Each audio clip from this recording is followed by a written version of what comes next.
Député de Kitchener-Centre. Merci, Madame la Présidente, de me permettre de revenir sur ma question sur l'immigration. Des gens dans ma communauté veulent se réunir avec leurs proches et ils doivent travailler avec le ministère de la Citoyenneté pour y arriver. Un exemple est un demandeur d'asile. Un résident permanent qui est arrivé ici comme réfugié veut se déplacer ailleurs à l'extérieur du Canada pour se rassembler avec sa famille, et un résident permanent dans ma circonscription a demandé un document de voyage en février dernier pour se joindre à son épouse et sa fille en Suède pour la naissance de sa fille, et 10 mois plus tard, sa demande n'a toujours pas été traitée, il n'a toujours pas rencontré sa fille. Il y a tant d'autres personnes qui se retrouve dans une posture similaire à Kitchener. Naïma, qui a été parrainée par une église en 2019, est arrivée seule au Canada avec ses 3 jeunes garçons. Son mari attend d'être parrainé par le même groupe de l'Église. Elle a demandé des documents de voyage pour elle-même, pour ses 2 fils, pour pouvoir visiter sa mère malade à l'hôpital en janvier.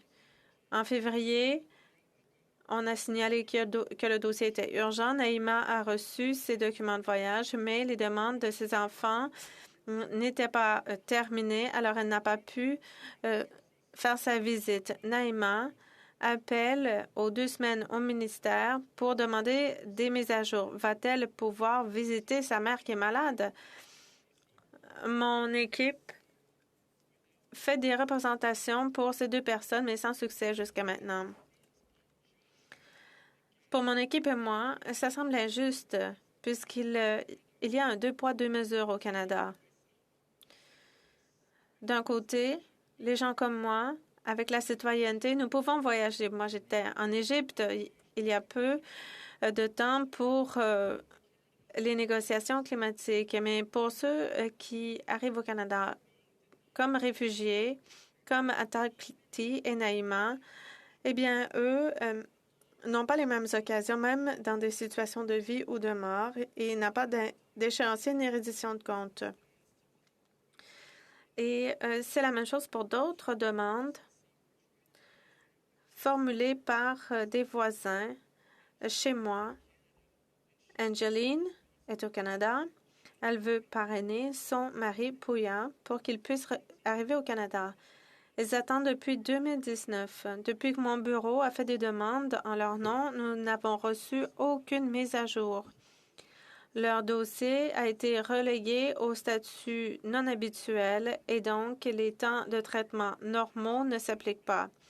Un autre voisin chez moi, c'est Jess et son mari qui veulent être réunis avec leurs fils qui ont 8 et 11 ans. Leur demande pour la résidence permanente pour leur fils a été soumise en 2019. Toutes les évaluations ont été faites et approuvées à part l'admissibilité, et c'est une question pour laquelle les temps de traitement normaux ne s'appliquent pas. Ils n'ont pas reçu de mise à jour depuis 2020. Je sais que le gouvernement du Canada peut résoudre ces problèmes. Notamment, on peut penser aux améliorations faites pour le traitement des passeports. C'était un grand problème au printemps dernier. Maintenant, les choses se sont résorbées. Mais pour les gens de ma communauté dont j'ai parlé et d'autres, eux, ils ont droit de voyager, dis-je, pour se réunir avec leurs proches. Alors, que fait le ministre pour aborder le secrétaire parlementaire du ministre de l'Immigration? Merci, Madame la Présidente. Je remercie le député pour sa question. Comme le député le sait, beaucoup de dossiers ont été soumis au Canada et beaucoup sont traités à l'extérieur des échéanciers normaux. La pandémie mondiale a fait en sorte que les frontières ont fermé. Le Canada est l'une des premières destinations pour les immigrants et les réfugiés qui veulent une nouvelle vie, et la demande continue de croître alors que les restrictions de voyage sont maintenant levées et on reçoit de nombreuses demandes. La demande est en croissance et des crises humanitaires ont eu lieu l'une après l'autre en Afghanistan, en Ukraine. Heureusement, le gouvernement a pu agir et offrir de l'aide très rapidement pour les plus vulnérables. Le gouvernement a bien réagi lorsqu'il a connu des difficultés. C'est parce que nous savons que l'immigration, c'est essentiel pour l'économie du pays. Et c'est pourquoi nous investissons pour que le système d'immigration fonctionne bien. Dans la mise à jour économique et budgétaire de 2021, nous avons annoncé 85 millions de dollars de financement pour Immigration Canada et pour des organismes partenaires fédéraux pour réduire les inventaires et appuyer le retour aux normes de service. Dans la mise à jour économique de l'automne 2022, 50 millions de dollars de plus ont été réservés pour traiter des arriérés et accélérer les temps de traitement. Ces investissements entraînent déjà des résultats.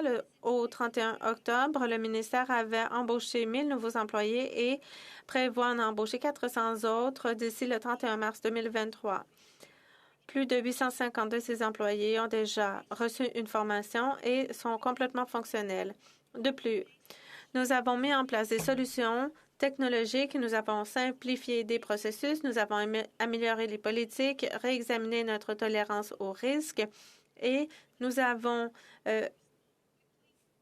profité de l'aide des provinces et des territoires et de nos partenaires qui s'y trouvent pour bien réagir aux préoccupations de nos clients. Voilà quelques statistiques pour comparer 2022 à 2021. Immigration Canada a traité 135 de plus de demandes de résidence permanente, 3 fois plus de permis de travail, 1/3 de plus de permis pour venir étudier et 5 fois plus de visas de résidence temporaire.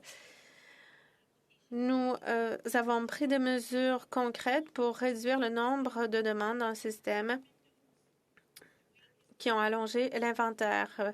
Le gouvernement sait que l'attente est trop longue pour ceux qui souhaitent venir au Canada et qui veulent démarrer une nouvelle vie ou se réunir avec des proches qui veulent améliorer leur éducation, ou pour les entreprises qui veulent embaucher des travailleurs étrangers. Et nous travaillons fort pour aborder ces défis et revenir aux normes de service que l'on connaît. Je suis fière que le gouvernement se soit réengagé à améliorer les temps de traitement, réduire les arriérés et faire en sorte que le système d'immigration fonctionne pour tout le monde. L'honorable député de Kitchener Centre. Merci, Madame la Présidente. Bon, je suis contente de savoir que davantage de ressources sont attribuées. J'espère que ces ressources entraîneront de meilleurs résultats pour les gens de ma collectivité qui sont loin de leurs proches. Leurs proches sont parfois malades, ont parfois donné naissance. Dans certains cas, bon, comment les ressources sont-elles attribuées? Ces cas inhabituels qui sont ceux qui brisent le cœur et qui prennent le plus de temps à traiter.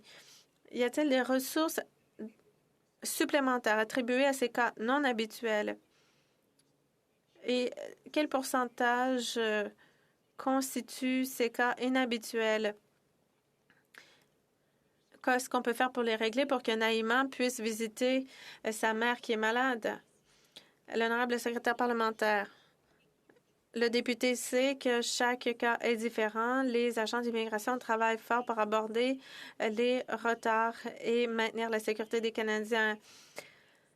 Nous avons connu des défis en immigration, notamment à cause des crises humanitaires en Afghanistan et en Ukraine, un arriéré à cause de la pandémie et une augmentation des demandes des gens qui veulent venir au Canada. Nous n'avons pas créé ces défis, mais nous voulons les aborder.